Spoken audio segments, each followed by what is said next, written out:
আসসালামু আলাইকুম। আমি মোহাম্মদ শাকিলুর রহমান, প্রভাষক, হিসাব বিজ্ঞান বিভাগ, হাজী মিসির আলী বিশ্ববিদ্যালয় কলেজ। আজকের আমাদের অনলাইন ক্লাসের সাবজেক্ট হচ্ছে accounting theory. Accounting theory BB honours fourth ইয়ারের একটি সাবজেক্ট। অ্যাকাউন্টিং থিওরির test of uses of accounting information, হিসাব বিজ্ঞান তথ্য ব্যবহারের পরীক্ষা চ্যাপ্টার 13 আজকে আমরা আলোচনা করতে যাচ্ছি। আজকে এই চ্যাপ্টারের দ্বিতীয় ক্লাস। আমাদের আজকের টপিকস হচ্ছে হিসাব তথ্য ব্যবহারকারী। হিসাব তথ্য ব্যবহারকারী কারা? Uses of accounting information. বর্তমান যুগে বিভিন্ন ধরনের সিদ্ধান্ত গ্রহণ করার ক্ষেত্রে এবং সঠিক সিদ্ধান্ত গ্রহণ করার ক্ষেত্রে কারবারের জগতে বিভিন্ন ধরনের প্রয়োজন মেটানোর জন্য অ্যাকাউন্টিং ইনফরমেশনের গুরুত্ব অপরিহার্য। এবং অ্যাকাউন্টিং ইনফরমেশনের উপর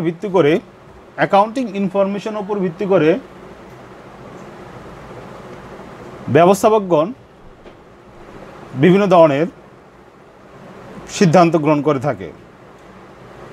এবং শুধু কি ব্যবস্থাপকগণ হিসাব তথ্য ব্যবহারকারী না, ব্যবসা প্রতিষ্ঠানের ভিতরে এবং বাহিরে এবং অন্যান্য পক্ষ আছে যারা নাকি অ্যাকাউন্টিং ইনফরমেশন ব্যবহার করে থাকে। ইউজেস অফ অ্যাকাউন্টিং ইনফরমেশনকে তিন ভাগে ভাগ করা যায়: internal uses, external uses and public group. Internal uses, external uses and public group. প্রথম আমরা আলোচনা করব ইন্টারনাল ইউজেস, আন্তঃব্যবহারকারী। অর্থাৎ প্রতিষ্ঠানের ভিতরে অ্যাকাউন্টিং ইনফরমেশন ব্যবহারকারী কারা? প্রথম হচ্ছে মালিক, প্রোপাইটর। হিসাব তথ্য ব্যবহারকারীদের মধ্যে মালিক হচ্ছে অন্যতম। মালিক কারবারে লাভ লোকসানের পরিমাণ, মূলধনের পরিমাণ, মোট লাভ পরিমাণ, দেনাদার পাওনাদারের পরিমাণ ইত্যাদি সম্পর্কে তথ্য জানতে চায়, যে তথ্য সে অ্যাকাউন্টিং ইনফরমেশনের মাধ্যমে জানতে পারে।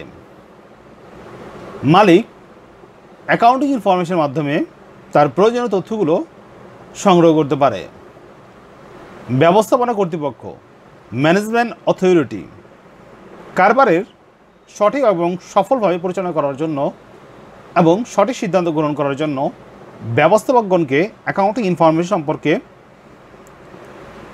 তথ্য জানা দরকার হয়। ব্যবস্থাপনা পরিষদ পরিকল্পনা প্রণয়ন, সিদ্ধান্ত গ্রহণ, নিয়ন্ত্রণ এবং অন্যান্য বিভিন্ন ধরনের কৌশল প্রণয়ন করার জন্য ব্যবস্থাপনা কর্তৃপক্ষকে, ম্যানেজমেন্ট অথরিটিকে হিসাব তথ্য ব্যবহার করতে হয়। ইন্টারনাল ইউজারের মধ্যে তৃতীয় হচ্ছে শ্রমিক, কর্মী, এমপ্লয়ি। কারবার যাবতীয় কার্যাবলী বাস্তবায়ন করার জন্য শ্রমিক কর্মী সাথে জড়িত। শ্রমিক কর্মী তাদের ভবিষ্যতে বেতন পাবে কিনা, বোনাস পাবে কিনা, সঠিক পরিমাণ কোম্পানির পক্ষ থেকে দিতে পারবে কিনা, সেই সংক্রান্ত ইনফরমেশন তথ্য অ্যাকাউন্টিং ইনফরমেশন জানতে পারে। অর্থাৎ প্রতিষ্ঠানের আর্থিক তথ্য ব্যবহার করে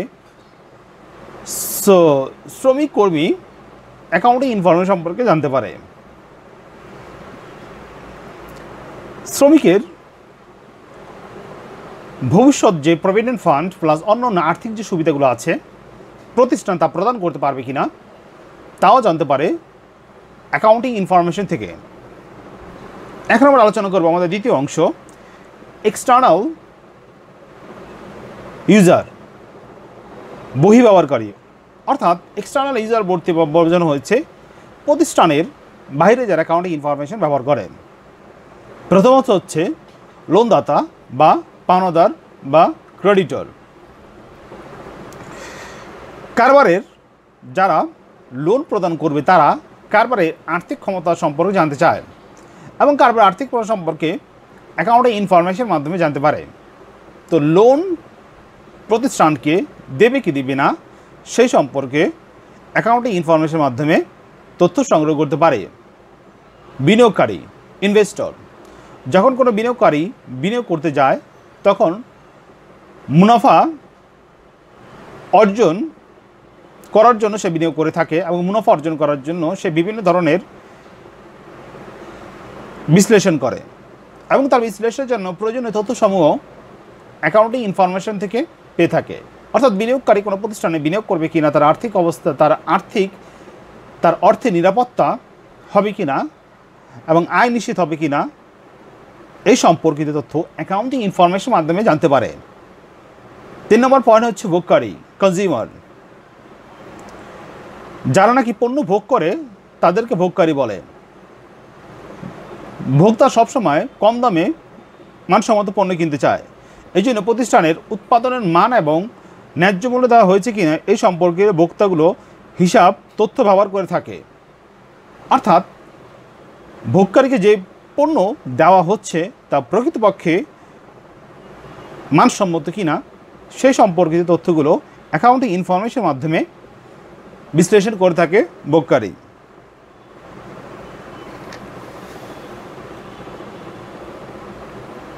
সরকার গভর্নমেন্ট কর নির্ধারণের জন্য সরকার বিভিন্ন তথ্য প্রয়োজন হয়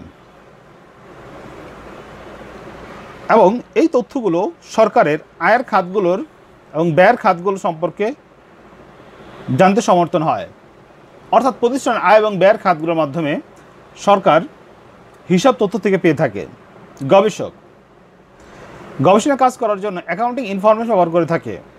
অর্থাৎ কোন পণ্য কী পরিমাণ উৎপাদন করা হচ্ছে, কী পরিমাণ চাহিদা হচ্ছে, ভবিষ্যতে কী পরিমাণ চাহিদা হবে এবং কারবার আর্থিক অবস্থা কি, এই কারবার ভবিষ্যতে কোন দিকে যাবে এবং ভবিষ্যতে কারবার মুনাফা বৃদ্ধি পাবে নাকি হ্রাস হবে সেই সম্পর্কিত তথ্য বা গবেষণা অ্যাকাউন্টিং ইনফরমেশনের মাধ্যমে করতে পারে।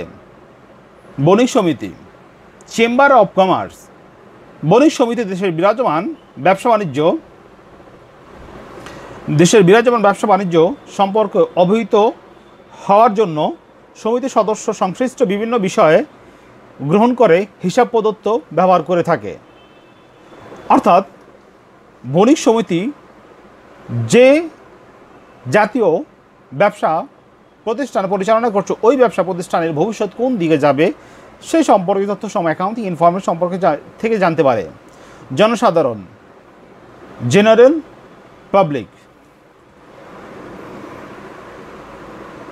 তো জেনারেল পাবলিক ব্যবসা প্রতিষ্ঠানে সুষ্ঠুভাবে পরিচালনা করার জন্য অদক্ষ ব্যবস্থাপনার জন্য দ্রব্যমূল্য বৃদ্ধি পাচ্ছে এবং সুদক্ষ পরিচালনার জন্য সুদৃঢ় ভবিষ্যৎ দ্রব্য মূল্য কম হওয়ার সম্ভাবনা থাকে। এই জন্য ব্যবসা প্রতিষ্ঠান জনসাধারণ অ্যাকাউন্টিং ইনফরমেশন সম্পর্কে জানতে চায়। কর কর্তৃপক্ষ ইনকাম ট্যাক্স অথরিটি। ব্যবসা বাণিজ্য পরিচালনা করার জন্য সরকারকে সঠিকভাবে সঠিক পরিমাণ কর প্রদান করতে হয়। সরকারকে সঠিকভাবে ইনকাম ট্যাক্স, ভ্যাট এবং কাস্টম ডিউটি প্রদান করার জন্য অবশ্যই তার যাবতীয় হিসাবসমূহ সঠিকভাবে হিসাবভুক্ত করতে হবে এবং সঠিক প্যাটার্নে উপস্থাপন করতে হবে, যার ফলে কর কর্তৃপক্ষ সহজেই লাভ নির্ণয় করতে পারবে এবং লাভের উপর আয়কর এবং বিক্রয়ের উপর বিক্রয় কর নির্ধারণ করতে পারে। আর এসব তথ্য অ্যাকাউন্টিং ইনফরমেশনের মাধ্যমে ইনকাম ট্যাক্স অথরিটি জানতে পারে। এরপর আমরা আলোচনা করব public group regulatory agency. Regulatory agency বলতে যারা নাকি ব্যবসা প্রতিষ্ঠান তদারকি করে তাদেরকে বোঝানো হচ্ছে।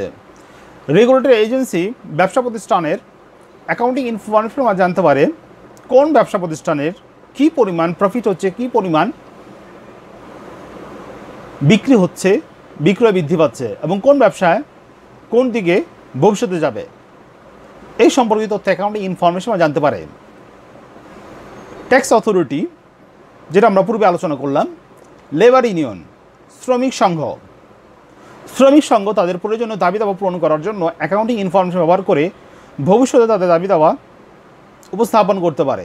অর্থাৎ তাদের বেতন বৃদ্ধি, তাদের বোনাস বৃদ্ধি এবং অন্যান্য যে সুবিধা আছে, মহার্ঘ ভাতা, যাতায়াত ভাতা, চিকিৎসা ভাতা, এই সম্পর্কিত দাবি দাবা উপস্থাপন করতে পারে অ্যাকাউন্টিং ইনফরমেশন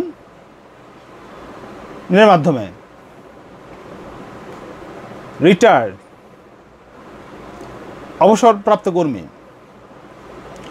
অবসরপ্রাপ্ত কর্মীগণগুলো ব্যবসা প্রতিষ্ঠানে তার প্রয়োজনীয় ইনফরমেশন সংগ্রহ করতে পারে অ্যাকাউন্টিং ইনফরমেশনের মাধ্যমে। অর্থাৎ কর্মী যে অবসর গ্রহণ করবে একটি নির্দিষ্ট বছর পরে ওই প্রতিষ্ঠানের অবস্থান কেমন হবে, এই সম্পর্কিত তথ্যগুলো অ্যাকাউন্টিং ইনফরমেশনের মাধ্যমে সে পূর্ব থেকে অনুমান করতে পারবে। ইকোনমিক প্লামার, এটা আমরা পূর্বে আলোচনা করছি। কাস্টমার, ভোগকারী, এটা আমরা পূর্বে আলোচনা করছি। তো আজকে আমরা আলোচনা করলাম uses of accounting information, internal user, external user এবং পাবলিক গ্রুপ। ইন্টারনাল ইউজারের মধ্যে আছে, পয়েন্টগুলো আমরা আবার একটু রিপিট করছি। ইন্টারনাল ইউজার আছে managerial group, board of director, partner, office manager, supervisor. External ইউজারের মধ্যে আছে financial group, investor, potential investor, creditors, potential creditors. Public গ্রুপের মধ্যে আছে regulatory agency, tax authority, labour union, employee, retired, economic planner এবং customers. তো সর্বশেষে আমরা বলতে পারি অ্যাকাউন্টিং ইনফরমেশন ব্যবহার করে